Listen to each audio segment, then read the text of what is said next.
pode, se sacode. Pode vir quente, do porteiro ao presidente. Se você pode vir quente. Quem pode vir quente. Pode vir quente. Pode vir quente. Yeah! Opa, maravilha! De volta, rapaz. Me parece um sonho, viu? Marcão, o meu querido doutor Marcos Andrade. Que saudade de dizer assim, eu e Marcão... Marcão e eu, né? Marcão e eu, olha só, pode vir quente, agora turbinado, com novidades e um convidado muito especial essa noite.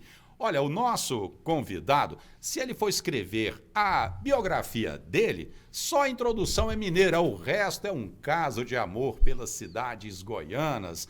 Um apaixonado pelo trabalho, pela esposa goiana, pelos filhos, um gestor de mão cheia, daqueles que odeia Ctrl-C, Ctrl-V, copia e cola. Leu e aprovou o livro da futura prefeita Simone Ribeiro e é um leitor contumaz de Laí Ribeiro. E tem uma história fantástica que você acompanha a partir de agora. Seja bem-vindo, meu irmão Vertinho, o conhecido Vertinho. Todo mundo conhece o Vertinho, até dispensa a apresentação, né, Marcão? É, com certeza. Obrigado aí, eu comentei há um tempo atrás com o Marcão, que eu encontrei na rádio. Meu sonho de consumo era estar aqui com vocês aqui nesse bate-papo e espero poder passar um pouco do que da minha vida aí para o podcast de vocês aí. Eu conheci Vertinho, Vertinho já tinha cabelo preto. Ah, é? Quem é dos dois então que tá velho, hein? Então tem muito tempo, né? Te conheci ali na Informacom, na esquina ali da Emílio Povo, por ali. Foi isso. E você falou uma coisa de saudade, você sabe que o tempo passa diferente para quem sente saudade. Né? É verdade. O tempo demora mais a passar. Vertinho, como é que foi a sua vinda em Formosa? Vamos direto ao assunto dele. Depois não contar de onde ele veio. Hoje eu estou ao contrário de você. Eu vou para frente e você me busca para trás. Muito bem. Bem, Marco, eu vim prestar um serviço de Goiânia. Eu trabalhava num escritório de contabilidade em Goiânia e vim prestar um serviço junto com o meu irmão Valtinho aqui na prefeitura de Planaltina. E tivemos êxito lá, conseguimos cumprir a nossa meta, ao qual ele me trouxe. E aí eu voltaria para Goiânia naquele período, né? E resolvi, a convite dele, do prefeito da época lá, continuar em Planaltina para prestar o serviço à prefeitura juntamente com o Valtinho, que já morava lá. Vocês vieram para um serviço temporário? Isso, mas o meu irmão morava lá. Entendi. Né? E eu vim só para ajudar ele a voltar. Inclusive, parei um curso em Goiânia e saí do escritório, né? E vim. E naquele período que eu prestava serviço aí, houve uma eleição, a mudança aqui em Formosa, que o Jair de Paiva, ele ganhou uma eleição difícil na época, e ele era o azarão da eleição. Era a zebra. A zebra, né? E ele, como um grande pecuarista, um grande gestor da pecuária, eu tenho que falar aqui em público que ele não era um bom conhecedor de administração pública, mas um bom gestor, né? Um bom comerciante. E um ex-funcionário do Tribunal de Contas, ex-funcionário, indicou para ele que eu já prestava um serviço aqui na Prefeitura de Planaltina. A gente implantou um sistema de informática e foi um dos primeiros das prefeituras do entorno. E aí eu vim prestar um serviço para ele também, o mesmo caso de Planaltina. E fomos afinando, eu não conhecia ele, e apanhei uma amizade grande com ele, eu vi principalmente dele comigo. E ele me fez o convite que mudasse para Formosa, né? E aí assim eu considero que começou minha saga aqui. É uma pessoa que eu considero muito, tenho um apreço muito grande, que eu já considero que esse convite dele é que me trouxe para cá. Que bom. Mas aí você já trabalhava na gestão pública, contabilidade pública? Contabilidade pública. Onde é que entra a informática na sua vida aí? Vocês informatizavam através de sistema? Isso há 30 anos atrás era algo incomum, né? A gente trabalhava com, claro, manual, né? Mas eu tinha o Alexandre da Gensoft, meu amigo até hoje, e ele iniciou cedo nessa área de informática, do COBOL. Uhum. E ele fez um sistema de contabilidade pública, na época, uma novidade. O tribunal nem recebia ainda em informática, mas aquilo nos ajudava muito. E através do Alexandre, eu tive que me melhorando na informática para que pudesse trabalhar com o sistema dele. E foi um sistema que naquela época foi uma novidade. É claro que informática é muito rápido, né? Uhum. E veio mudando, mas naquele período nos ajudou muito. Então eu entrei por obrigação, por aprender a trabalhar com esse sistema, né? Que era um sistema inicialmente COBOL e depois foi, né, mudando. Então a informática eu entendo que entrou nesse período, por obrigação mesmo, né? E posteriormente, quando eu vim para Formosa, implantamos também aqui na contabilidade, eu vim, trouxe um computador, deram em disquete, colocamos na contabilidade, né? E ali fazíamos a contabilidade e a folha da prefeitura de Formosa. Assim, faziam em um computador só, para você ver como era a situação. E aí eu resolvi abrir aqui uma escola de informática, que indiretamente você até passou por ela, eu lembro, né? Eu acho que até como professor, não é nem como aluno, entendeu? E tive uma escola, um grande período aí. Os melhores alunos viraram concorrentes, mas isso aqui me trazia um orgulho muito grande, Bacana. né? Passou indiretamente com a gente, né? Aí, com o tempo, eu acabei com a escola de informática, mas indiretamente a gente estava se capacitando, né? E depois você foi direto só para contabilidade pública, né? Isso. Aí eu vim para contabilidade pública, claro, informatizada, né? É uma área a qual eu amo, gosto muito, estudo muito e procuro extrair da gestão pública o máximo que eu posso, inclusive não, para análise, né? Agora, se você tira para análise, você também, é claro, no seu serviço, a tendência é você fazer do pequeno uma grande ação, né? Pois é, o senhor me contou que com 14 anos foi trabalhar numa cerâmica ali, até cortando tijolo, e com o passar do tempo se tornou o administrador desta mesma empresa. Quando o senhor se deu conta dessa veia administrativa que o senhor tem, que é incontestável, né? Bem, Paulo, eu realmente iniciei numa cerâmica com uns 14 anos. Eu chegava em casa à noite, muitas vezes minha mãe até chorava, meu filho está judiando meu filho e tal, mas eu tinha aquilo como, né? E eu iniciei ali jogando barro na esteira, e foi a minha primeira promoção na minha vida, que quando eu saí de lá para ir trabalhar como auxiliar na prefeitura de Itapuranga, a qual eu morava, eu já era chefe da máquina lá, que rodava e tal, que saiu o tijolo e a telha. Então foi a primeira promoção que eu tive na vida. Não fiz nenhum curso, mas consegui, né? Ali estava nascendo um predestinado, mas quem ensinou o senhor a questão da contabilidade, né, da administração? Claro, o senhor fez cursos, eu vi o seu currículo enorme, mas alguém te orientou no início? Falou, olha, isso vai por aqui que vai dar certo?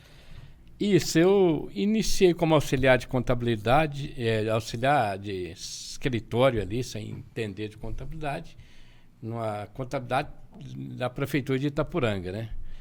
Meu tio era contador lá, então eu entendo que saiu dele ali, né? E posteriormente a gente teve um convite para mudamos para Jaraguá, que é na região lá. Aí sim, aí iniciei ali diretamente, já como auxiliar de contábil direto, e foi com trabalho, né? Com trabalho, com as escolas secundárias na época, né? Mas o meu tio, Antônio Donizete, o João Bosco, é que nos puxava a orelha, né? Então eu entendo que nasceu ali, e já naquela época, tudo manual, mas a gente fazia as contabilidades de prefeituras da região lá, ou melhor, eu era um auxiliar, né? Posteriormente, mudei para Goiânia e fui trabalhar com o deputado Solon Amaral. Aí tínhamos um escritório lá, e o Solon Amaral, ele foi o advogado do Íris Rezende, naquela primeira vitória do Íris como governador, e com isso trouxe uma gama de serviços para o escritório ao qual eu trabalhava, e era tudo manual. A gente fechava ali por mês, tinha que trabalhar com 4, 5 prefeituras, tudo manual, e cada funcionário tinha aquela obrigação. Aí que entrou o curso de datilografia? O curso de datilografia foi depois da cerâmica, lá atrás, né? Depois da cerâmica eu falei, eu tenho que me especializar em alguma coisa para... Né? Embora eu estou aqui na chefe da máquina de tijolo, mas eu tenho que melhorar, né? É o primeiro diploma que eu tenho pregado na minha parede, com muito orgulho. Muito orgulho. O diploma de datilografia. Consigo digitar hoje, olhando para os lados, e o pessoal me vê e fala, hoje o pessoal é acostumado no mouse, né? No mouse, e eu acho que atrapalha muito, mas eu ainda gosto de digitar sem olhar para as teclas. E hoje é um negócio que acabou, né? O cara digita com 2 ou 3 dedos. Eu comecei a fazer um curso de contabilidade e depois acabou que eu parei. Porque se você olhar essa meninada, eles digitam com uma velocidade no celular que você fica de encabular. Como é que 2 dedos desses... O dedo furioso, né? E a inteligência também artificial nos celulares hoje tem ajudado muito também, né? Você pensa o que quer digitar, já sai ali. Muitas vezes o cara tá xingando a sogra lá sem ver, né? Mas ele não entende, que não olha direito, tudo, né? Porque tá digitando o celular já. Isso aí ficou pior também, porque ele corrige e nós não nos preocupamos mais com se a palavra está correta ou não. E acaba que a gente depois, com o tempo, você começa a perceber que tem hora que você vai escrever, você já não lembra como é que escreve a palavra, porque de qualquer jeito que você digitar, o sistema corrige. O sistema lá vai aperfeiçoando muito nesse sentido. Mas o sistema erra também, né? Então, muitas vezes... Você falar de inteligência artificial, eu sou entusiasta de inteligência artificial. Mas eu já peguei várias vezes o ChatGPT enganado. Você tem certeza que é isso? Não, você tem razão. E ele responde, você tem razão, eu estava errado. Caraca, velho. Ontem mesmo eu fiz uma questão lá com ele, filosófica lá, e ele me deu uma resposta assim, eu acho que não é assim, você tem certeza? Confira. Ele confirma, não, você tem razão, não é assim não, é assim, assim, assim. Então, mas por quê? O cuidado que nós devemos ter para, uma vez obtida a informação inicial, não acreditar ela como totalmente verdade. Isso, inclusive, um adolescente agora, ele suicidou porque ele estava se relacionando com uma inteligência artificial e entrou em parafuso, né? Então, é um risco. Mas eu quero te fazer uma pergunta, Bertinho. O senhor é o homem da razão. A contabilidade ali, né? 2 e 2 são 4, pronto e acabou. A política é a paixão. E o senhor sempre foi uma mão na roda para vários gestores aqui, pela sua competência, né, pela capacidade de dimensionar a realidade econômica, contábil, né, do município. É difícil chegar para um prefeito e falar, olha, tem que fazer isso aqui. Ele, não, mas pelo amor de Deus, isso aqui vai me dar um desgaste e tal. O que é mais difícil? Ser um contador de uma administração pública ou convencer o gestor público daquilo que é viável, daquilo que é o melhor para a cidade? Olha, a contabilidade em qualquer área, especialmente na contabilidade pública, você tem que pautar pelo lado correto, embora você citou um fato importante. A gente já teve trabalhos com alguns gestores e o cara quer fazer por amor e a razão é diferente, né? A gente passa muito por isso na nossa profissão, ou melhor, passei muito por isso. Mas eu sempre disse, você trabalhar com aqueles prefeitos sistemáticos, ignorantes, que briga, aquele é o cara bom, entendeu? Aquele é o cara bom. Por quê? Porque ele briga, mas ele briga, você contesta e ele respeita, né? Tá. Agora aquele que é relaxado, eu trabalhei com alguns aí, mas tem um exemplo, é claro que eu não vou falar o nome dele, aquele não adianta, aquele que é tranquilo e não contesta e tal, aquele é o... Né?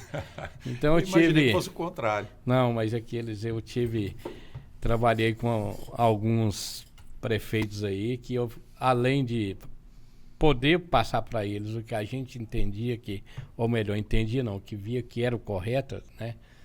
Eu ainda aprendi muito com eles. Então tem pessoas aí que na minha vida aí profissional que eu aprendi mais do que ensinei para eles, né? Em função da qualidade, da vontade de, né?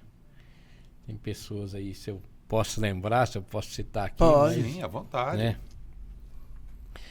Eu tenho Jair de Paiva, no seu jeito ali. O Tião Caroço para mim um grande gestor, né? Nas ignorâncias, no bom sentido dele, né? Edenval Vaz é um engenheiro que eu trabalhei em Planaltina. Político também, Edenval? Edenval foi político, ele foi até suplente, não foi secretário de Estado do governo. Antônio Cardoso aqui de Cabeceiras, também um grande gestor. Clarival de Miranda, muito técnico e tudo mais, e daquele que não brigava, mas sempre, né? Entendi. Nos ouvia, né? E o último aí, que talvez não muito compreendido, mas quem o conhece sabe o quanto é Itamar Barreto, que eu também... Sim, vários, mas é que eu tô lembrando aqui, mas se for relacionar aqui tem mais uns 4, 5 Inclusive, no release, o senhor falou da dificuldade na época da gestão do Itamar por causa da crise com o governo Dilma, né? Fato ou boato isso? Porque às vezes é fácil colocar na conta de um contexto, né, nacional, externo, mas realmente prejudicou a administração dele? Assim, eu tenho gráficos, não só de Formosa, de toda a gestão. Você pegar os gráficos de arrecadação das prefeituras, o pior período de recursos foi um período que o país estava com uma escassez muito grande. A Dilma foi uma das piores gestoras, com respeito à pessoa dela, mas uma das piores gestoras no governo federal. E ela, no meio do ano, passou a brigar contra um impeachment, né? Possível impeachment contra ela. Então, se cortou todas as emendas, não houve aqueles repasses para recursos da saúde, tanto não vinha para a saúde para os municípios, nem para o Estado repassar aos municípios. Foi uma das piores épocas, e isso você pode verificar nos gráficos de repasse de recursos da União, com as prefeituras daquele período. Então foi um período complicado. Há uma situação que ninguém vê da gestão de Itamar. Ele, nos primeiros 6 meses do seu mandato, ele teve que arcar com uma demanda muito grande de ações do funcionalismo da prefeitura, principalmente dos professores, e repôs tudo. A gente até brigava que no jurídico foi liberando tudo, né? E os primeiros 6 meses ele teve um gasto excessivo aí de quase 40% para quitar aqueles débitos anteriores que os professores e os funcionários administrativos, a maioria tinha parado no setor jurídico da prefeitura. Posteriormente, sem aquela receita, que não foi bem escassa, ele foi mal interpretado, mas se você analisar os balancetes dele, em gasto com o pessoal, o gasto dele nos 4 anos foi bem acima da receita da prefeitura. E com o índice estourado, né? Porque Isso. eu lembro que eu era secretário da OAB e nós mediamos uma vez uma greve de servidor. Porque o servidor, não posso nem falar isso que pode soar mal, mas muitas vezes as pessoas pensam que a administração pública não tem, é limitado o recurso, né? Que você pode contrair despesa. Você teve uma ideia? Formosa, o ano que vem, entra com um passivo de precatório de 119 milhões. Tem um precatório só de 104. Como é que vai pagar? Só do ano que vem, 2025. Porque tem um restinho agora de 2024 que talvez não vai ser pago. E, claro que não tem que pagar em 2025, tem que pagar, entre aspas, dezembro de 2025, mas não vai conseguir pagar porque é impagável. E, muitas vezes, quando você entra para administrar, você entra para administrar passivo que se vem aí há décadas. A Previdência Formosa é um negócio meio complicado. Isso vem há muito tempo com essa questão deficitária. Uma hora, ou ajusta isso ou isso estoura. Não tem como. Para não citar só o caso de Formosa, entre o gasto com o pessoal, parcelamento de INSS, Previdência e... não vou citar os precatórios, mas os parcelamentos de dívidas anteriores, a prefeitura está consumindo em torno de 70% com pessoal e encargos trabalhistas. Sem contar o danado do precatório que você citou, né? Pra você ver, sobra 30% para investimento. E aí ela tem gasto, não sei como, 25% que não dá para manter a máquina, que é manter a prefeitura com água, luz, telefone, peças, material de expediente, e 25% não sei como consegue, né? E tem mais... Está no balanço, o que eu estou citando aqui está no balanço. E mais 3,5% foi gasto no último balanço com amortização de dívidas. Que aí sim entra o precatório, né? Entra dívidas que não sejam trabalhistas. E investimento foi só 2%. No último balanço, nos demais que você olha, está nessa faixa também. Então, através de índices, você não vê aonde está o recurso para investimento. É claro, aí tem que trabalhar através de emendas, mas o município tem que saber trabalhar também no futuro aí com recurso para investimentos, né? Você não pode ficar só rodando ali, mantendo e pagando folha e comprando cafezinho, água e café e cidade, né? A chuva vai levando o asfalto, né? Não dá para ser um piloto automático. No bom sentido. Então, a realidade a realidade da maioria dos municípios. Esses dados eu tenho dos balanços de Formosa e da região aqui, mas é isso aí, está consumindo hoje com dívidas 70% com o pessoal. Pegando a bomba relógio que o Marcão citou aqui, dos precatórios, e toda a sua expertise, a sua tarimba como contador, que conselho o senhor dá à próxima gestora de nossa cidade? Bem, a Simone, eu vejo uma possibilidade de sucesso, né, nesses 4 anos dela. Conheço o trabalho dela é claro, de tamanhos diferentes, que não podem comparar, mas no SEIB, né, ela fez um trabalho muito bom no SEIB, que eu acompanhei, inclusive ela nos ajudou muito pelo Rotary. No Rotary, ela, através de convite nosso, ela faz parte do Rotary Clube. Ela foi nossa presidente há 2 anos atrás e também fez um excelente trabalho, né? E eu sei que ela vai levar essa experiência, e ela tem experiência em outras áreas, para a gestão. Então, o que eu torço é que ela venha com sucesso. Aí essa pergunta, se eu estou até fugindo dela, o que esperar? Eu espero da Simone, esperaria de qualquer um outro candidato que pleiteou a Prefeitura de Formosa, que trabalhe com planejamento. A própria lei 4.320, que é a lei de gestão pública, ela é de 64, só vem atualizando, vem a lei de responsabilidade fiscal. Tudo que você faz na administração pública tem que ser com planejamento, tem que estar no orçamento. Então, pra você ter uma ideia, eu estou falando de 2016 porque eu estava na prática. Foi deixado para futura gestão um orçamento de 570 milhões. Ali tinha uma previsão de arrecadação de 400 milhões, a diferença é o investimento para a cidade de Formosa. No ano seguinte, no primeiro ano do próximo gestor, ele reduziu esse orçamento de 570 para 420 milhões, se eu não me engano. Eu até não trouxe os dados, mas é mais ou menos isso. E de 8 anos para cá, de 2017 a 2023, o orçamento hoje está em 470 milhões. Subiu. Em 8 anos, não reajustou o orçamento, não houve planejamento nenhum. Não houve planejamento de investimento. E à medida que foi passando nos 8 anos, a receita da prefeitura, a receita normal de repasse local, ela foi ultrapassando essa previsão. Agora, em 2024, a arrecadação da prefeitura vai superar em quase 20 ou 30 milhões do planejamento orçamentário. Então, como administrar se não tem planejamento?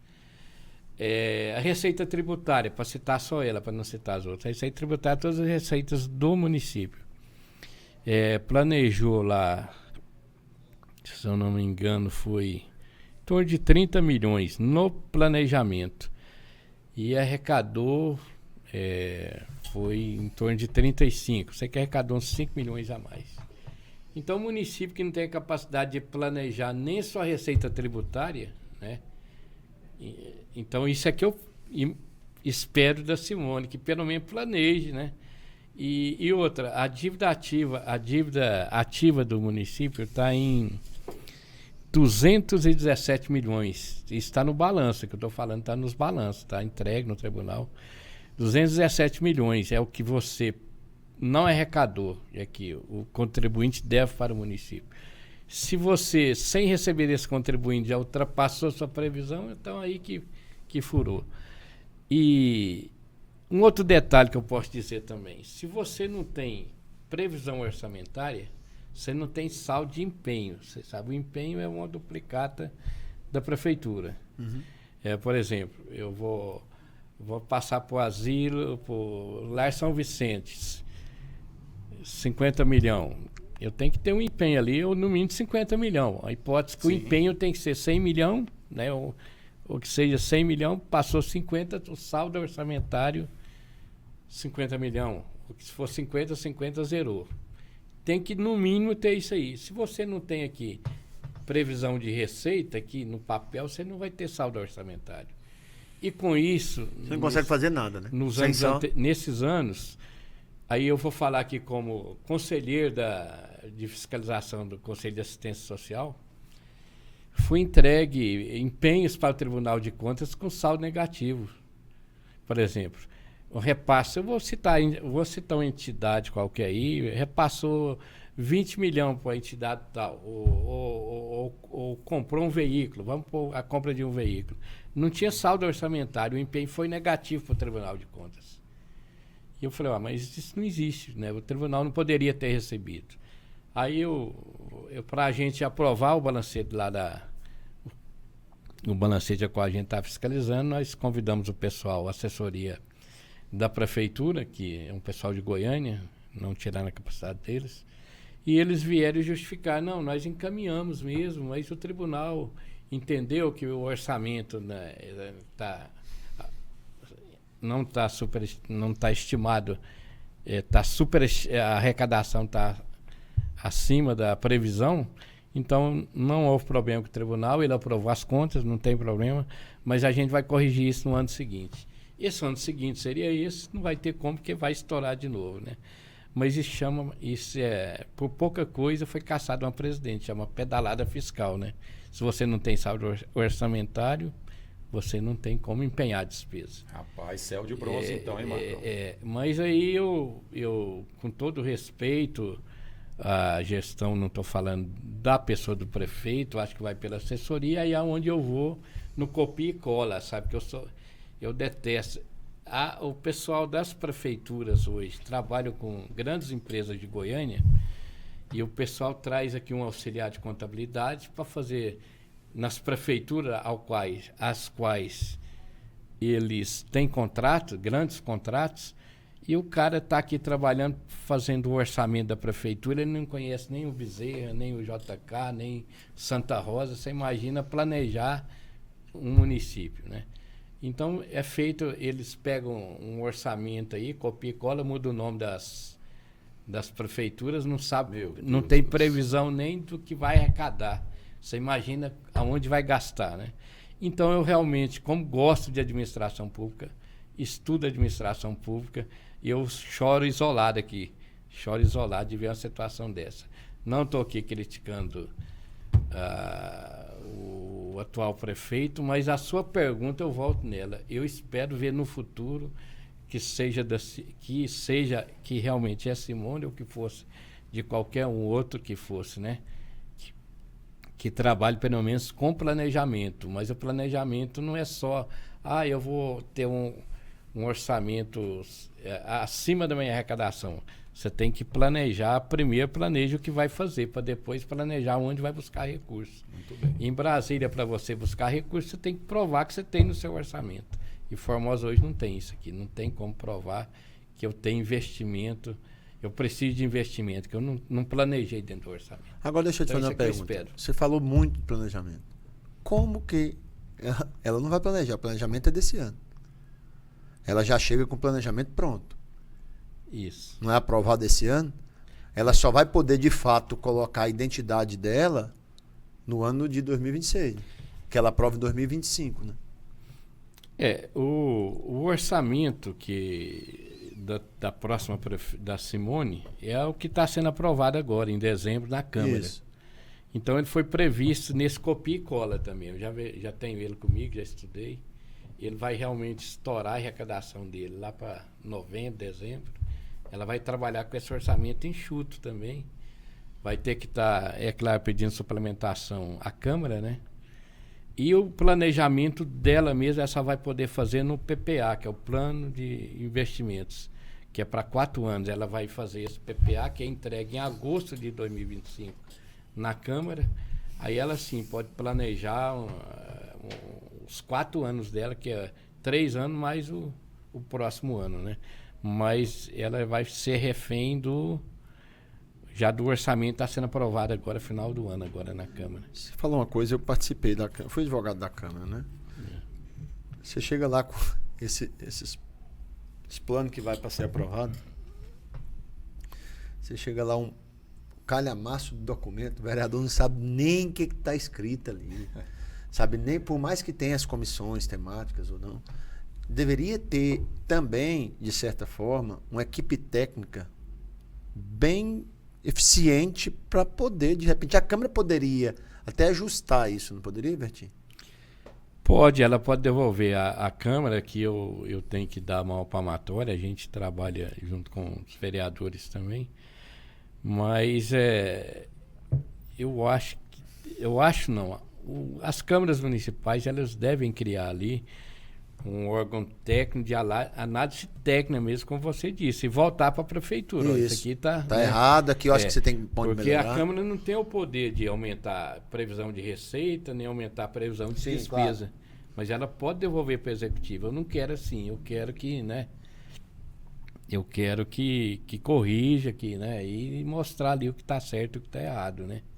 Volta para o Executivo. Bertinho, você com toda a sua experiência em várias administrações, em várias cidades, qual foi o abacaxi maior que o senhor conseguiu descascar? Se o senhor pudesse dar uma medalha para o seu trabalho, você fala, olha, medalha de ouro para esse trabalho que eu fiz aqui. Cara, é tanta situação assim de momentos, né? Mas eu posso voltar lá em Planaltina de novo. Meu irmão morava em Planaltina, Valtinho. Planaltina de Goiás, né? Isso. E eu tive que sair de Goiânia até... Tenho a minha carteira de trabalho, que eu tenho ali com orgulho. Vim para ganhar metade que eu ganhava em Goiânia. Podia ser isso. Para ajudar o irmão. Se tivesse ficado lá, talvez não teria história bonita na cidade formosa como eu considero que eu tenho aqui, né? Tudo faz parte do plano de Deus. Mas a situação lá era bem complicada. Foi na mudança do plano real, Cruzeiro para real, que tinha o CZ, né? E tem até um fato engraçado lá. O RV primeiro, né? O RV. A prefeitura trabalha muito com dados, com balancete lá. Quando era manual, você fazia muitas... Você está aqui em outubro, fechando o balancete de agosto, setembro. E o plano real foi aprovado, vamos lá, em outubro. Você está fechando o balancete de agosto aqui em outubro. E quando a gente está pronto, que entregou lá, que vai mandar os balancetes para o tribunal, nós fomos verificar, tinha formulários lá no meio de... né? Não podia estar falando isso aqui não, mas tem 50 anos que passou isso. E tá... Virou história. Não, aí tem que voltar tudo, e começa tudo do zero, entendeu? Nossa. Você tem que... Então, as situações... Porque estava em Cruzeiro aí. E todo mundo, uma equipe grande lá, eu falei, não, isso aqui não pode de maneira nenhuma acontecer isso. E aí, tudo que foi feito, teve que refazer, dobrado. Eu considero que eu acho que aquela vinda minha pro Valtinho foi meio providencial também, sabe? Aí foi... o fato de... Parece que a gente apaixonar lá no serviço e continuar por lá. Eles não deixaram eu voltar. É uma situação que eu acho engraçada. Tem mais detalhes aí, mas eu prefiro evitar de falar aí, que embora tenha o nosso jurídico aqui, mas tem uns 50 anos para trás, 20, 30 anos, mas eu não sei o que Já está prescrito. O que pode me prejudicar nisso aí, né? Gente, agora... Sim, Marcão. Pode falar. O senhor falou dessa questão, a gente vê o brilho nos seus olhos quando você fala da sua profissão, do seu trabalho, você gosta disso. Não tem coisa melhor na vida do que a gente fazer o que a gente gosta. Qual é o melhor e o pior de se trabalhar com gestão pública? Porque o contador, o leque é enorme, né? Não é só a questão pública. O que é o melhor e o pior de trabalhar na gestão pública?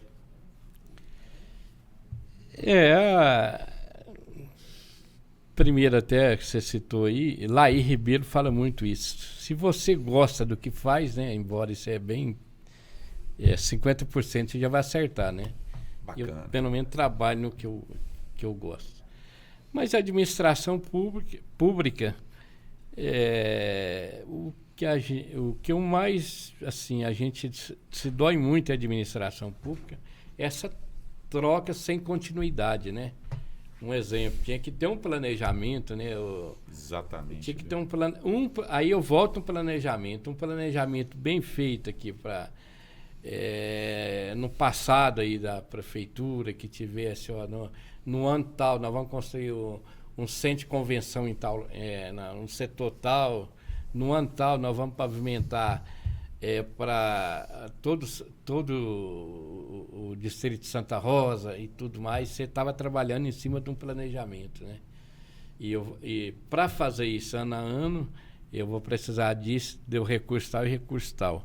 Mas a troca de gestão, ela se joga tudo que o outro planejou, ou que pode estar fazendo bem, e muitas vezes troca aquilo para provar que o outro não fazia, até para tentar prejudicar o que... Isso é o pior, e o melhor. Então, essa falta de continuidade, né? Essa falta de continuidade é o pior. É o pior. Me permite colaborar. E o que é o de melhor que eu vejo é que a administração pública, indiretamente, ela está ali para atender o necessitado, né? A gente acaba sendo envolvido aí nesse serviço, trabalhando, né? E acaba me envolvendo. Eu vejo por esse lado. Bacana. Contribuir com o que você falou da questão de planejamento. Para mim, os Estados Unidos é um modelo, eu vou te falar em qual modelo. Chama-se Programa de Estado e Programa de Governo. Sim. Você precisa ter o programa de Estado que funcione independente de quem assuma o cargo. Os Estados Unidos viviam uma epidemia cardíaca. A guerra, a Segunda Guerra, há grandes evoluções nas guerras, né? Na guerra que se descobriu, o cara lá todo estrupiado lá, descobriu que o coração era um músculo. Como um músculo qualquer. O que os Estados Unidos fez? A guerra. Segunda Guerra. Segunda Guerra. O que os Estados Unidos fez para tentar conter essa epidemia? Criou um programa numa cidadezinha pequena, chamada Framingham, cidade de 4.000 habitantes. Nós vamos acompanhar essa geração. Era para ser 30 anos. Como é que funciona o programa lá? Era para ser 30 e funciona até hoje, acho que tem quase 70. Nesse programa que se descobriu hipertensão, aumenta o risco cardíaco, colesterol, aumenta o risco cardíaco. E o que eles faziam? Todo mundo era acompanhado com exames de 6 em 6 meses. E aí você começou a acompanhar, e você fala de planejamento, isso é planejamento? Você começa a acompanhar aquela população por 30, acho que já está em 40 ou 50 a última vez que eu vi, depois eu até posso procurar na internet. Mas 40 eu tenho certeza. E você começa a descobrir. E você começa a fazer intervenções. Porque quando você tem um programa de Estado, ele tem que funcionar. É inadmissível, por exemplo, que um sistema de controle de pessoal na prefeitura, o próximo gestor que entra vai lá e mude tudo. É isso aqui. Então, nada que foi feito presta. Nós vivemos o eterno retorno. De 4 em 4 anos, iniciamos um novo modelo. Aí, esse modelo pode perdurar por 8, ou pode ser de 4 em 4. Aí, toda vez que o cara chega, eu vou implantar tudo do meu modelo.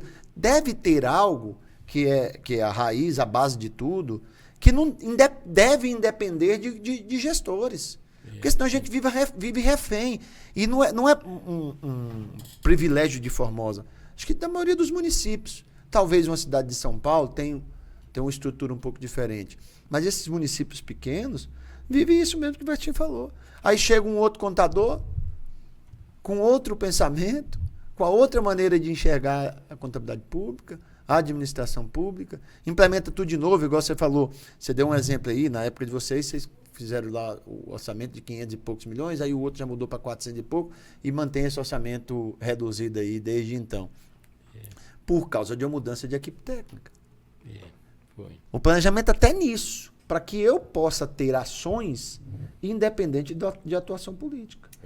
E não é um privilégio também de município, não, acho que o Brasil vive isso, sabe? Todo mundo que entra quer colocar a sua ideia e acaba descontinuando o que estava dando certo. Eu não gosto nem de dizer isso, mas eu tenho que dizer, é cultural. Sabe? No Brasil, infelizmente, a nível de federação, de estado, de município, é cultural essa descontinuidade, né, daquilo que está dando certo. O senhor já se negou a trabalhar para algum gestor que tentou inventar a roda, aquela coisa mirabolante, e o senhor, não, desse jeito aqui não dá, não trabalho. Assim, de rejeitar não, mas de entregar no meio do caminho a gente já teve essas. Aconteceu. Já. Né? Preferi entregar do que também continuar, né? Viu que não ia dar certo. Vi ali que... claro, não vou citar nomes aí, é claro, por questão ética, mas aconteceu sim já, de entregar, tanto grande como pequeno também, serviço grande e pequeno, sim. E eu vejo uma coisa interessante, que é... Vai conversando com ele para me fazer uma identificação facial. Olha, então, enquanto o Marcão vai fazendo ali... um momento de descontração, a gente fez aquele release e eu perguntei um mico que o senhor já pagou e o senhor falou a primeira viagem de avião. O que aconteceu nesse voo, Bertinho? A minha primeira viagem de avião fui a Santos com um senhor que morava em Goiânia, que era ligado a despacho aduaneiro, né? A gente tinha que despachar um material para um hospital que estava preso lá no Porto de Santos. E aí, o desembaraço, né? Acertei para ir com esse rapaz lá de avião. Pegamos um avião em Goiânia. Eu tinha que provar para ele que eu era experiente em andar de avião, né? Então eu pensei, aqui eu vou ficar bem tranquilo. Aí fui entrar no avião, comprei um jornal, né? Lá na entrada, tinha uma banquinha lá, eu comprei o jornal. Tô entrando, na hora que eu tô entrando, a aeromoça tá entregando o meu jornal de graça. Nossa. Lá. Eu já vi que eu não tava tão experiente. Falei, não, mas daqui pra frente eu dou conta E aí sentou lá, veio a tal da aeromoça lá falar que se o avião cair, você pega a máscara, não sei aonde, eu tô aqui. Se cair no mar, você pega o banco aqui de baixo. Eu tô procurando tudo. Com o passar do tempo, eu fui ver que a gente nem olha para aquilo, né? Eu acho que o cara que estava do meu lado percebeu que eu nunca... Segurou para não ir, né? Eu acho que ele percebeu ali que eu nunca tinha andado de avião. O problema não é o mico do avião, o problema foi o cliente, né? E um detalhe que eu faço desde aquela época, mas agora eu faço no silêncio, a minha esposa ri de mim, é o seguinte: quando eu vou viajar de avião, todo mundo que está subindo ali, eu não sei nem quem é, de onde veio, eu estou rezando pro cara, entendeu? Porque eu sei que se ele chegar bem na viagem dele, eu vou chegar. Você vai chegar também, junto também. Então isso aí eu faço em silêncio até hoje. É um benefício por tabela, né? Tem que ser. Foi isso. E como é que foi a sua ida? Você é do Lions, você é do Rotary. Como é que é participar? O Sérgio falou de 2 conselhos que você trabalha. Você gosta dessa participação também ativa em órgãos não estatais, vamos dizer assim, paraestatais? Cara, que vai longe, Wilson, vai longe. Aí você entrou numa área aí que... Aí meu olho vai brilhar agora, viu? Também, viu?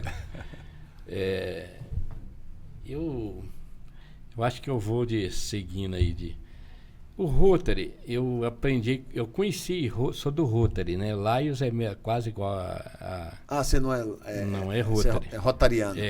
O Lions, no Burundi, ele é bem menor a quantidade de pessoas do que o Rotary. O Rotary é uma entidade internacional que é composta de homens, mulheres, dependendo da religião. E eu fui apresentado ao Rotary aqui de Formosa pelo João Janil, Bianco na época, o Edson Queiroz. E ele reunia até aqui no Hotel Imperatriz. E passei ali a conhecer um pessoal. O Rotary, o cara que... Até dou a dica aí, o cara que é de fora, chega na cidade, procure o Rotary. Porque ali você cria uma família, né? Que bacana. E a gente tem uma família dentro do Rotary. Eu recebo os rotarianos dentro da minha casa, olho os filhos deles como eles olham os meus na rua, né? Assim. Então é uma família mesmo. Eu entrei dentro de uma família chamada Rotary. E naquele período para cá, eu fui presidente 4 vezes, intercalados, e fizemos vários trabalhos sociais aqui, fazemos até hoje, vários trabalhos sociais que destacou no Rotary. O Rotary é como estado, né? Existe nos estados, mas chama distrito. O distrito ao qual eu vivo de Formosa é o distrito 4530, que é Goiás, Brasília e Tocantins. Aí fui convidado pelo Rotary do Brasil para ser um governador assistente do distrito Goiás, Brasília e Tocantins. E aí fui nesse período também, e posteriormente eu me tornei governador do Rotary. Aí sim, eu administrei os 3 estados, né? Aí a gente visita todas as cidades, e aí você vê cada história bonita. Mas bonita porque eu gosto da assistência social. Eu fui presidente da Associação dos Moradores do Jardim Califórnia. Naquele período, até o Jair era prefeito, foi pouco depois que eu entrei no Rotary, não existia 1 metro de asfalto no Jardim Califórnia. Eu lembro. Sei, Ali era né? quase uma fazenda, né? Isso. Aí eu, através do Jair, do próprio Nenê Araújo, a gente foi solicitando e eu acompanhei os primeiros asfaltos lá, pedimos escolas. O primeiro posto de saúde que teve no Jardim Califórnia, a nossa associação é que comprou fogão, comprou todo o material para montar, que não tinha essa estrutura que tem hoje, né? Então, através da associação lá, nós fizemos vários trabalhos sociais. E através do Rotary, eu fui o primeiro presidente do Conselho de Assistência Social de Formosa. Conselho de Assistência Social não, Conselho da Criança e Adolescente. Me orgulha muito. Até ao ser indicado pelo Rotary para o Conselho da Criança e Adolescente, eu fui indicado também lá dentro do Conselho para ser o primeiro presidente. E naquela época estava implantando os conselhos tutelares no Brasil. E o de Formosa foi o primeiro daqui do entorno e do Nordeste goiano, naquela área, a ser implantado naquele período. Bacana. E eu implantei como presidente do Conselho de Criança, implantei o primeiro Conselho Tutelar, conseguimos sede naquela época e tudo mais. E através daquele sucesso que foi aquela implantação aqui, eu fui convidado pelo Ministério Público, doutor Frederico, que era o promotor na época aí. Eu andei com ele em várias cidades aqui do Nordeste goiano, aqui Planaltina, visitei até Lusiana na época, implantando também os conselhos tutelares lá. Ele ia lá e passava para o pessoal, orientando, né? E também, posteriormente, fui presidente do Conselho de Assistência Social, como eu estou até hoje, mas em mandatos intercalados, né? Agora, quando era secretário de Finanças do Itamar, eu voltei a ser presidente do Conselho da Criança e Adolescente pelo Rotary Club, nada a ver com prefeitura. Todos esses serviços são voluntários, né? Não recebo nada para isso. E aí consegui fundar aqui, como presidente do Conselho da Criança, o 2º Conselho Tutelar de Formosa. Aí criamos a sede para eles. Então, assim, eu até tenho um pouco de dor de cotovelo aqui. O pessoal não vê muito, né? Não se dá muito valor na história, mas eu sinto muito orgulho de ver o trabalho do Conselho Tutelar aqui, de saber que lá atrás a gente diretamente fez parte desse pessoal. Agora, eu posso estar cometendo uma injustiça aqui, Vertil, mas eu acho que o trabalho do Rotary, ele não é tão divulgado assim, sabe? De forma massiva, né? Uhum. Agora, o senhor falou que foi governador dessa região, né, durante um tempo, te deu muito orgulho, né? E é de encher os olhos mesmo todo esse trabalho de Conselho Tutelar. E o senhor sempre trabalhou muito colado com políticos, gestores, e o senhor nunca se candidatou, nunca teve essa ambição de sair candidato a prefeito ou a vereador? Paulão, é o seguinte, se eu falar que nunca tive vontade, eu estou mentindo, né? Mas todas as eleições municipais aqui de Formosa, eu falo que eu vou ser candidato e vou...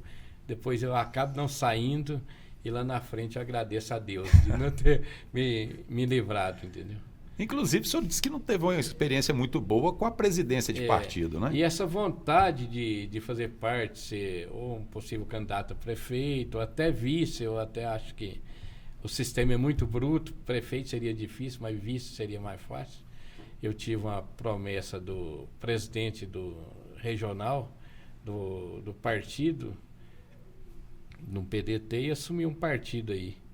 Que eu posso falar para você, se você fizer uma pergunta, qual a sua maior alegria? Foi isso. Qual a sua maior decepção? A mesma coisa. A decepção foi ter assumido um partido político, ao qual estou deixando agora, entendeu? Para mim foi a pior experiência que eu tive na minha vida. Por quê? 2. Eu negócio de política também. Vou levar comigo como a pior experiência. Eu consegui, por ser presidente de partido e por ter vontade de ser de coligar para uma chapa de vice, alguma coisa. Eu só assumi o partido porque eu tinha essa vontade. Eu consegui, lá atrás eu já sabia que ia acontecer isso. Eu consegui magoar diretamente 3 pessoas, para não citar mais, eu vou citar 3 principais pessoas. Consegui magoar Tião Caruso, qual eu tenho um respeito por ele.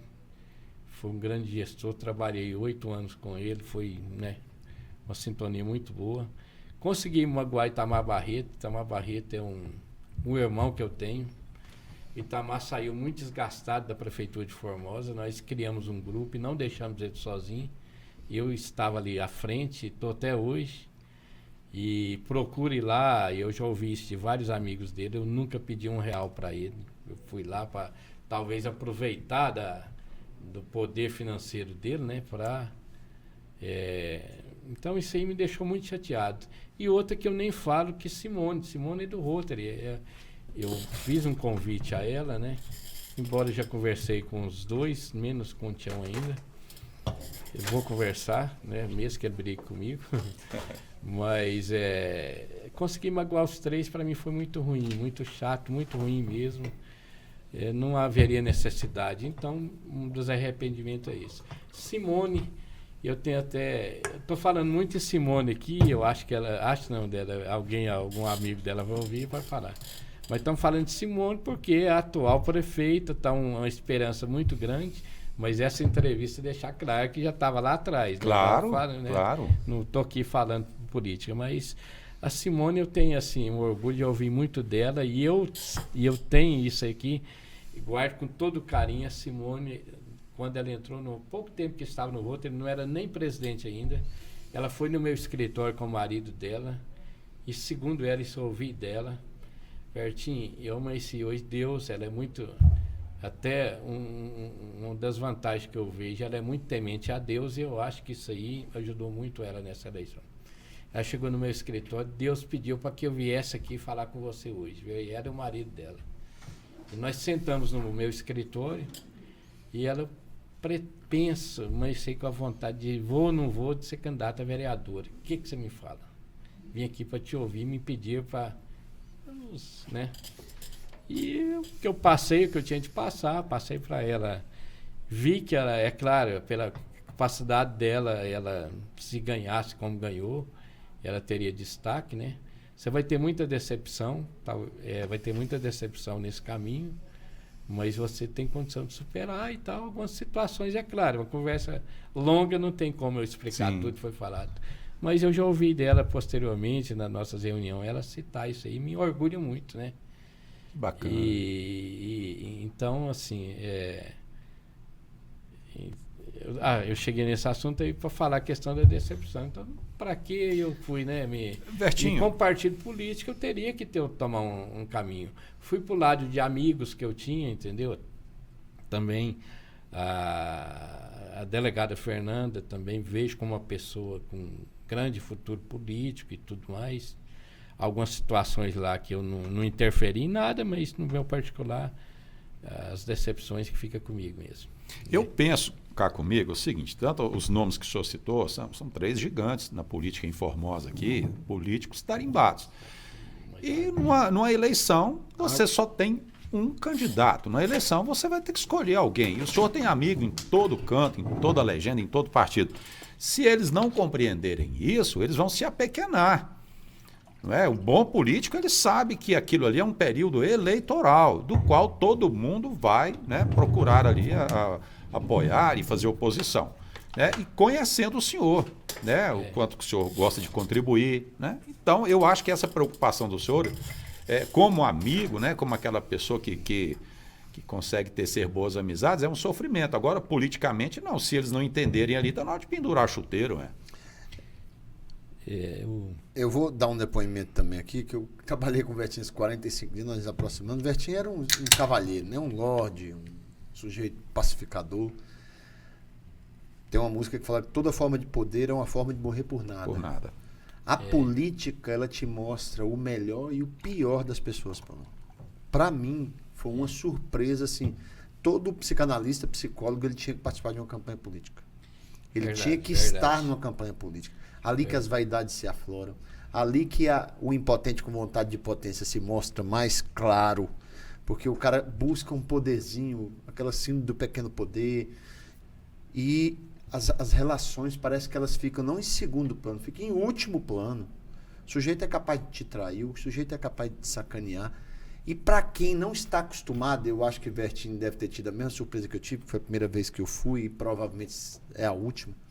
Para quem não está acostumado, você sai muito traumatizado e magoado com o processo. Você também se machuca em todo o processo. Que é um serviço voluntário que você está fazendo, você está parando seu tempo, não é compreendido, não é entendido. Então, assim, também, Vertinho, essa foi uma das grandes decepções que eu tive na minha vida, foi essa. Eu posso carregar isso comigo aí, sem, né? Mas não adianta nada, mas né? Não tem Mas como... no geral é o seguinte, eu sempre tô, o dia que eu me chateado, eu agradeço muito a Deus, né? O que ele já me deu é muito grande acima disso aí. O meu escritório, eu já, assim, teve campanhas eleitorais aí, que eu fazia campanha de 4 candidatos concorrentes aqui de Formosa, eu fazia a contabilidade da campanha deles dentro do meu escritório. Dos 4? Aqui de São João da Aliança, Planaltino, dos municípios aqui, eu fazia no meu escritório. Então, muitas vezes, chegava 2 adversários políticos lá no mesma hora para conversar com a gente, o pessoal já tinha a turma que já sabia, deixava um numa sala e outro no outra. Por mais que ali eles iam tomar o seu cafezinho junto e tal, mas eu não deixava eles conversar junto, que seja para elogiar, obrigado, dentro do meu escritório. Sim, claro. Entendeu? Então sempre tive essa facilidade com todo mundo, sou amigo de todo mundo, eu reconheço, né, que tem isso aí, mas sou amigo de todo mundo, que é de todos os políticos aqui da cidade. Desde a gente falou 3 nomes aqui, mas quantas pessoas aqui a gente for citar, a qualidade da política formosense, quantas pessoas aí que tem uma história bonita aí para deixar, né, que vai deixar, né? Eu não tinha um inimigo até entrar na política, Paulo. Saí com 4. Mas eu não me recordo de nenhum inimigo, agora eu saí com 4. E agora eu tenho outra campanha, né? Que é a campanha da OAB, que essa também cá entre nós, viu? Política também? Demais até. Porque é uma campanha classista, de iguais, de colegas. Mas ela tá pesada. A política partidária tem influenciado ela também. É aí que eu queria chegar. O senhor que tem tanta experiência, né, já participou de tantas eleições e de tantos mandatos do lado de dentro, o senhor vê uma evolução na política ou uma involução? A política está meio caranguejo andando para trás. Eu vejo como evolução. Eu vejo como evolução. Essa democracia que de um lado é de uma forma, de outra é de outra, né? Mas a briga maior que a gente tinha, as urnas são inconfiáveis, né? Eu sabia que ia acontecer isso. E aconteceu, né? Eu sabia? Não, lá atrás, o Lula ganhou, vamos falar a verdade. Lula ganhou porque foi fraude das urnas. Aí o senhor acredita nisso? Não, é o que bateu. Agora o PL e o PSD se arrebentou no Brasil aí, e agora onde é que tá a fraude? Prefeitos. Eu não vi ninguém reclamar das urnas, entendeu? Então isso aí já acabou. Mas tirando esse lado da urna aí, que eu acho que agora nós acabamos com essa briga, né? Porque a esquerda foi eleita há 2 anos e a direita agora, vamos dizer nesse sentido. Mas tem mudado, tem criado, a gente tem visto aí vários bons políticos que têm surgido no Brasil aí, a nível nacional, estadual e municipal, né? A gente vê no próprio município, no estado. Então, a democracia tem melhorado e eu entendo que vai melhorar muito mais. As redes sociais não deixam o cara errar mais, né? Até Verdade, o cara, bem lembrado, Bertinho. o cara que erra na rede social, se não errar na rede social, eles vão lá atrás, busca lá na escola onde eles estudavam o problema do cara, da situação, né? E com a inteligência artificial, olha lá que ainda faz alguma besteira aí, até que o cara prove o contrário, né?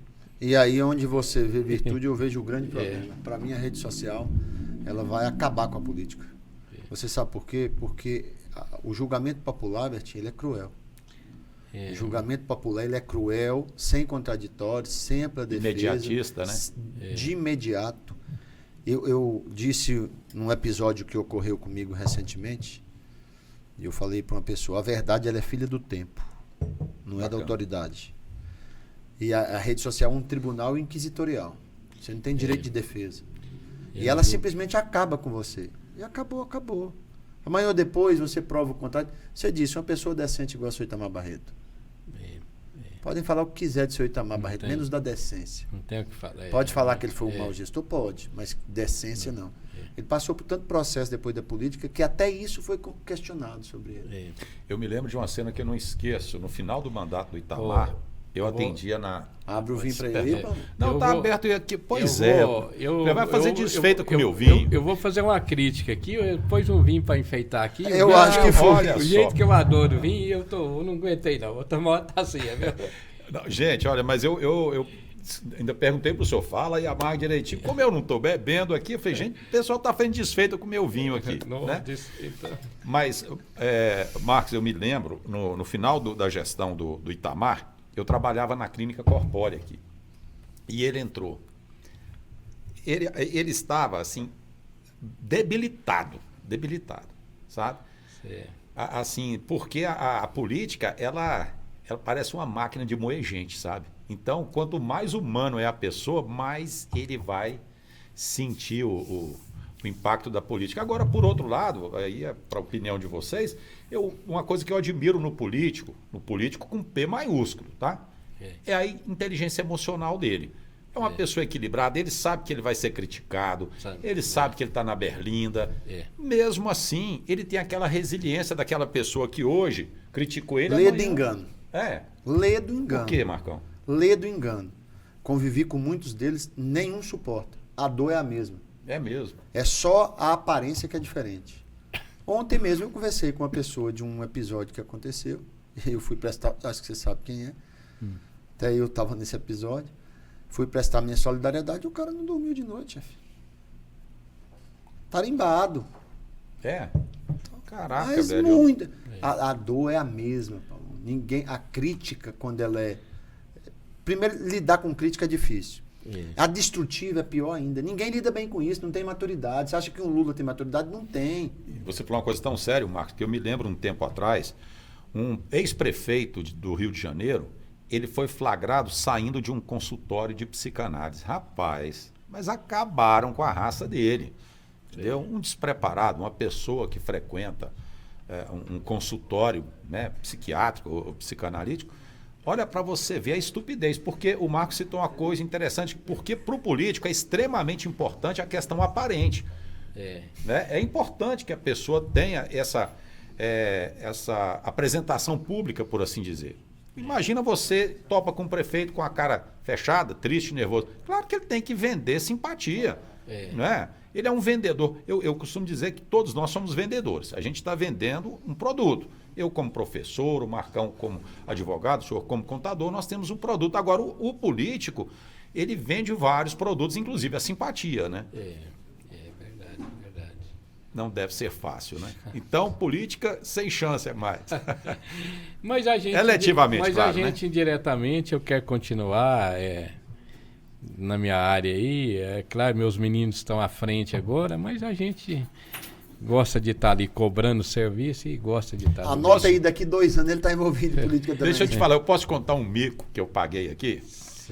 Veio aqui o seu filho e a sua nora, assim, 2 pessoas que são um amor de pessoas. Vieram falar sobre os carros antigos, né, a coleção e tal. Uma entrevista maravilhosa, né, Marcos? Termina a entrevista, a gente vai tirar uma foto aqui. E eu viro para a esposa dele. Olá, um prazer te conhecer. Era professor, você me deu aula durante 3 anos. Meu Deus do céu.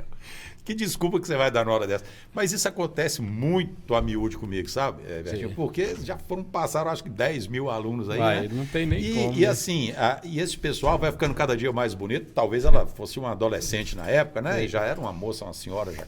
Eu passei esses dias para trás, moço. O cara chegou. Você não tá me reconhecendo? Foi claro que tô. Ele foi de onde? Nossa. Pé do colégio.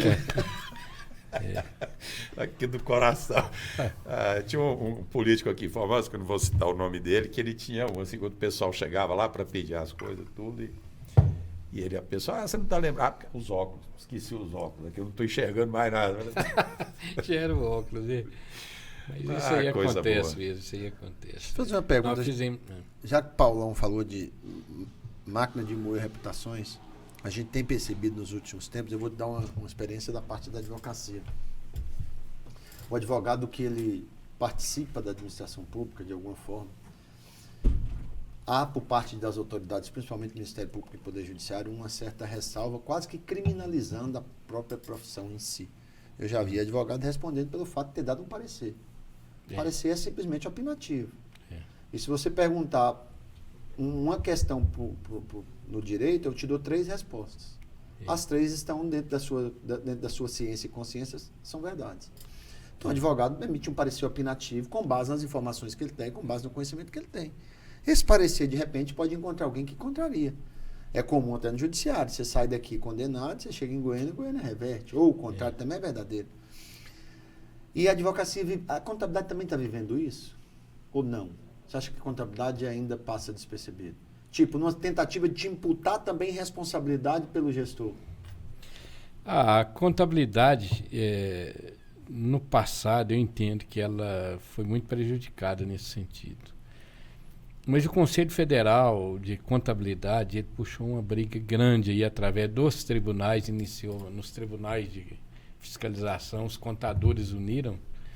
Eu não estou dizendo que o contador é certo, o advogado é errado, mas eu tenho visto poucas, pelo menos a nível de tribunal de contas, de fiscalização, o contador hoje ele já não é claro, se não houver uma prova muito clara ali, que foi um erro grosseiro dele ou uma situação, não.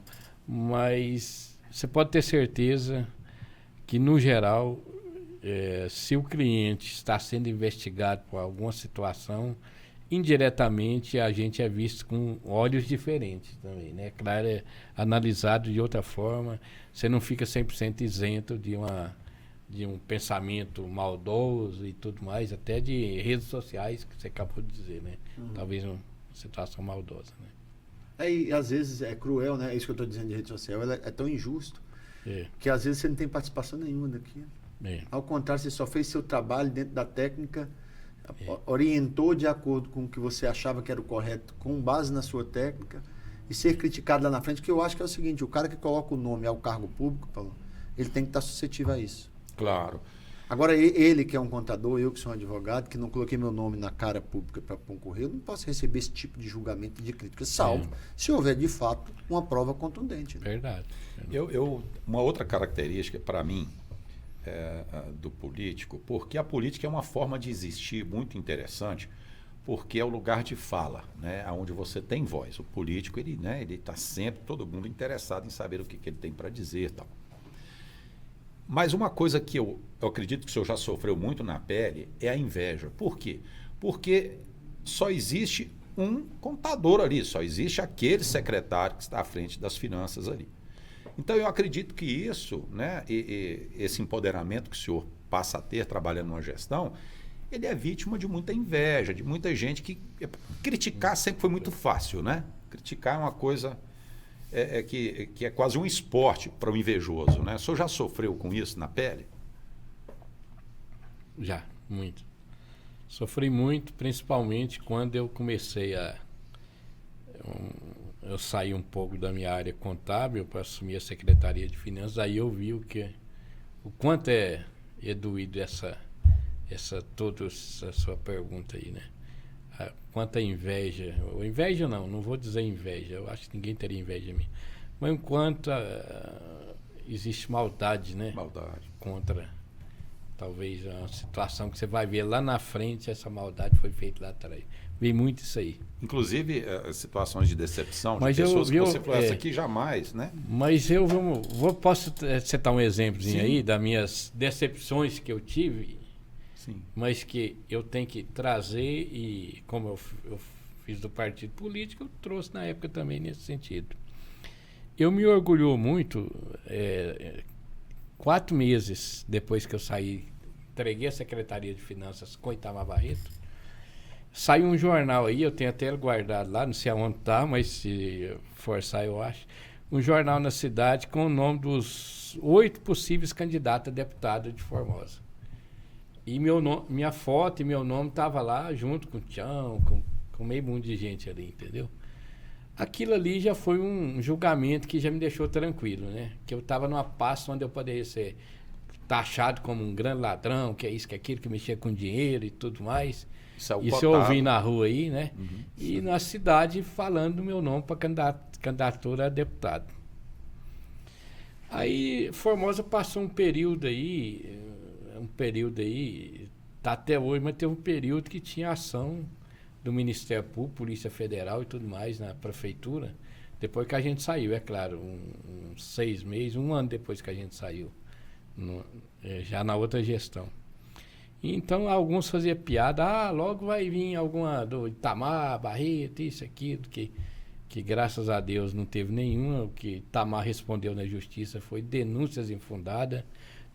Itamar não teve problema em Tribunal de Contas, e sim só denúncias infundadas do adversário político dele, que é uma pessoa que eu posso dizer, um jurista que eu respeito muito pela inteligência dele, não como político, mas como o lado do direito dele. E a segunda vez que me matou ali, que eu fiquei tranquilo, que eu joguei aquelas maldades todinha que fizeram comigo, eu estava no escritório uns 3 anos depois, ou 4 anos depois, trabalhando lá. Uma funcionária nova chegou na minha sala e falou: tem um delegado de polícia, 2 delegados, uns policial, um pessoal ali embaixo querendo falar com você. E deve ser aqui, que pode ser, né? Eu falei, manda subir, né? Eu vou, né? Manda subir. Aí já entrou na minha sala, ali no meu escritório. Vou citar os nomes que eu lembro aqui. Dr. Zé Antônio, Pacheco. Eu sei que os comandos da polícia, da segurança de Formosa, eram 8 pessoas, mas tudo com carga elevada na polícia, seja civil, seja o que for. E eu vi aquele tanto de gente na minha sala, falei, não, agora eu já saio daqui. Sai daqui é preso, né? É condenado, né? Até eles em pé eu levantei. E aí os caras vieram, nós viemos fazer um convite, ou melhor, uma intimação que não aceitamos, não. Aí eles me convidaram para ali, com muita honra, eu vejo isso, para ser o tesoureiro do Conselho de Segurança de Formosa. Que bacana. Onde está toda a segurança, né? E eu estou até hoje lá, com muito orgulho, procurando fazer ali, serviço voluntário, é claro, sem receber nada. Mas, assim, aquilo ali, eu acho que se tivesse qualquer maldade, qualquer erro meu, algum mauzela minha aí com gestão pública, eles não teriam ido lá atrás da minha pessoa, né? Ali eu falei, pode falar o que for. Foi 2 carimbos, foi o jornal e aquele dia. Então, que bacana. Se teve maldade, se teve aquilo, eu estou tranquilo nesse sentido. E estou com muito orgulho. Estou na tesouraria, está terminando a gestão, mas graças a Deus a gente tem feito junto com o presidente um trabalho bom. Bertinho, o senhor é uma pessoa muito leve, sabe? Uma pessoa que a gente vê muito bem resolvida, uma pessoa muito de bem com a vida. E com uma vida tão bonita como a sua, se o senhor pudesse voltar no tempo, você mudaria alguma coisa? Não.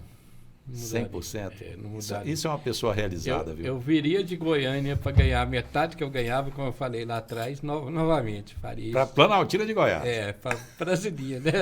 Brasilinha, o pessoal tem essa bobagem, eu acho tão bacana. Brasilinha, rapaz, me perdoe, o nome do Dr. Dirceu, que foi prefeito lá, que detestava que chamasse ali de Brasilinha, né? Ali eu já levei bronca dele. Então o senhor já faleceu? Já. Mas um grande gestor também, amigo meu. A gente vai chegando aqui na reta final. O senhor falou essa questão de Brasilinha, Planaltina de Goiás.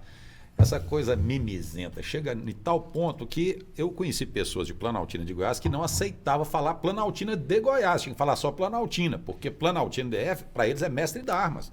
Não, aqui é Planaltina. Por que de Goiás? Só tem uma Planaltina. Olha, então assim, vai ficando chata, né? A vida vai ficando pesada, vai né? ficando chata, exatamente. Vai ficando pesada, boba, né?